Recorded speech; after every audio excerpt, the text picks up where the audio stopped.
पहाड़ों में बसे रामपुर गांव में रात के 9 बजे बजने को थे। गांव के हर कोने से एक अजीब सी घंटी की आवाज गूंज रही थी। 9 बजे बजने वाले हैं, सभी लोग अपने घरों में चले जाएं, कोई भी बाहर न रहे।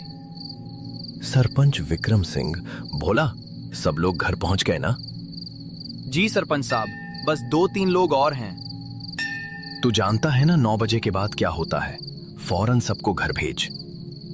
जी 9 बजे से पहले सबको भेज दूंगा। आर्यन बेटा। हाँ पापा। 9 बजे बजने वाले हैं, जाकर सारी खिड़कियां बंद करो और दरवाजों पर नमक की लकीर बना दो।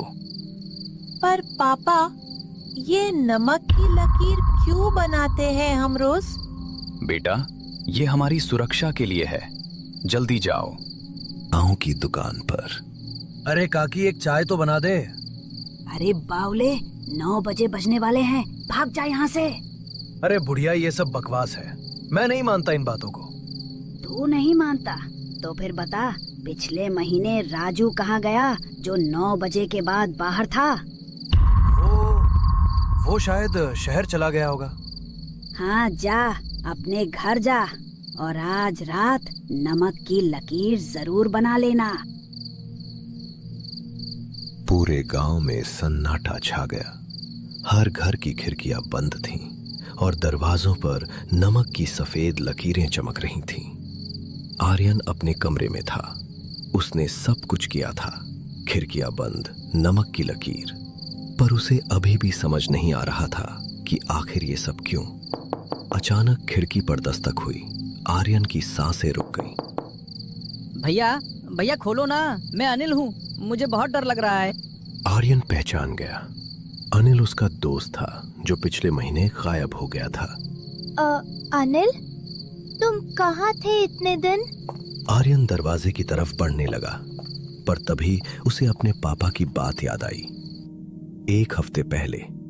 बेटा, कभी भी 9 बजे के बाद दरवाजा मत खोलना, चाहे कोई भी हो बाहर, चाहे तुम्हारा सबसे करीबी दोस्त ही क्यों ना हो। पर पापा, अगर कोई सच में मुसीबत में हो तो? बेटा, 9 बजे के बाद जो बाहर है वो इंसान नहीं रहता। अनिल, तुम सुबह आ जाना, अभी मैं दरवाजा नहीं खोल सकता। क्यों भैया, मैं तुम्हारा दोस्त हूँ, तुम मुझ पर भरोसा नहीं करते? नहीं, मतलब सुबह आ जाना प्लीज। आर्यन, खोल दो दरवाजा, नहीं तो तुम्हें पछताना पड़ेगा।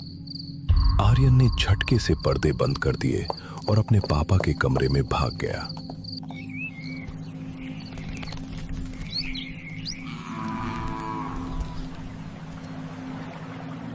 सूरज निकल चुका था। विक्रम सिंह और आर्यन बाहर निकले। पापा, कल रात अनिल आया था। क्या? हाँ पापा, वो मुझसे दरवाजा खोलने को कह रहा था। बेटा, वो अनिल नहीं था। पर उसकी आवाज तो। आओ मेरे साथ, तुम्हें कुछ दिखाना है। दोनों गांव के बाहर एक पुराने कुएं के पास पहुंचे। वो कुआं देखने भर से ही समझ आ जाता था कि वो कितना पुराना और कितना खतरनाक है। ऐसा लगता था जैसे उसकी गहराइयों में अनगिनत राज दफन हो, जिन तक किसी इंसान की नजर पहुंचना लगभग नामुमकिन था। उसके अंदर झांकने की कोशिश भर से दिल में एक अजीब सा डर और रहस्य जाग उठता था। ऐसा लगता था मानो अगर कोई सच में उसके भीतर झांक ले तो शायद वो सिर्फ पानी नहीं बल्कि सदियों से छुपे भयानक सच भी देख ले। बेटा, ये कुआं देख रहे हो? हाँ पापा, ये तो बहुत पुराना है। 50 साल पहले इस कुएं में एक बच्चा गिर गया था। उसका नाम था अनिल। क्या? पर मेरा दोस्त? तुम्हारा दोस्त भी अनिल था और वो भी पिछले महीने इसी कुएं के पास गायब हुआ था। मतलब? बेटा, इस गांव में एक श्राप है। 50 साल पहले जब पहला अनिल कुएं में गिरा तो गांव के लोगों ने उसे बचाने की कोशिश नहीं की, क्योंकि वो एक गरीब घर का बच्चा था। उस बच्चे की मां ने मरते वक्त इस गांव को श्राप दिया था।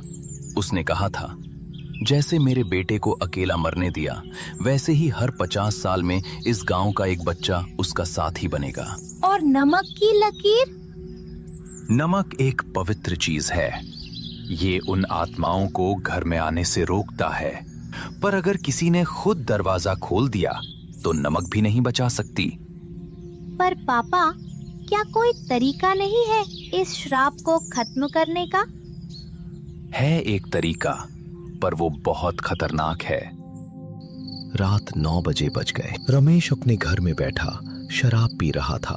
बकवास है सब, कोई भूत प्रेत नहीं होता। उसने नमक की लकीर बनाई ही नहीं थी। पापा, पापा दरवाजा खोलो। रमेश उठा। ये उसकी बेटी की आवाज थी, जो 10 साल पहले मर चुकी थी। रिया, तुम? हाँ पापा, मैं वापस आ गई। मुझे अंदर आने दो ना। पर तुम तो... मैं जिंदा हूँ पापा, प्लीज दरवाजा खोलो। रमेश, जो शराब में धुत था और अपनी बेटी को देखने के लिए तरस रहा था, दरवाजे की तरफ बढ़ गया। उसी समय विक्रम सिंह का घर। पापा, रमेश अंकल ने आज नमक की लकीर नहीं बनाई। क्या? चलो जल्दी। रमेश के घर के बाहर विक्रम सिंह और आर्यन दौड़ते हुए पहुंचे। रमेश दरवाजा खोलने ही वाला था। रमेश, रुको! पर बहुत देर हो चुकी थी। रमेश ने दरवाजा खोल दिया। सामने कोई नहीं था, बस अंधेरा। रिया, तुम कहाँ हो? यहाँ हूँ पापा, यहाँ। अचानक कई हाथ अंधेरे से निकले और रमेश को अंदर खींच लिया। उसकी चीख पूरे गांव में गूंज गई। दरवाजा धड़ाम से बंद हो गया। विक्रम सिंह और आर्यन घर आ गए, क्योंकि अब वो कुछ नहीं कर सकते थे। विक्रम सिंह ने कुछ सोचा और आर्यन से बोले, आर्यन बेटा, तुम सो जाओ, कल सुबह जल्दी उठना है। आर्यन कुछ पूछने ही वाला था कि विक्रम सिंह अपने कमरे में चले गए। आर्यन भी अपने कमरे में जाकर सो गया। अगली सुबह रमेश का घर पूरी तरह खाली पड़ा था। ऐसा लग रहा था जैसे वहां कई दिनों से कोई सांस तक न ले रहा हो। दरवाजा आधा खुला था। खिड़कियां हवा में धीमे धीमे चरमराती थीं और अंदर हर चीज पर मोटी धूल जमी थी। सबसे डरावनी बात यह थी कि रमेश भी गायब था, बिल्कुल अनिल की तरह। दोनों ऐसे गायब हुए थे जैसे जमीन निगल गई हो या हवा में घुल गए हों, और किसी को नहीं पता था कि उनके साथ आखिर हुआ क्या था। पापा, अब क्या होगा? बेटा, अब हमें वो काम करना होगा जो मैं नहीं करना चाहता था। क्या काम पापा जो हम नहीं करना चाहते? मुझे कुछ समझ नहीं आया। हमें उस कुएं में उतरना ही होगा, चाहे जितना अंधेरा और खतरनाक क्यों न हो। अनिल को बिना शांति दिए हम पीछे नहीं हट सकते। अगर उसकी आत्मा वहीं फंसी है तो हमें उसे मुक्ति दिलानी होगी। शायद उसी में इस रहस्य का असली जवाब छुपा है। उस रात कुएं के पास विक्रम सिंह, आर्यन और कुछ गांव वाले पुराने कुएं के पास चुपचाप खड़े थे।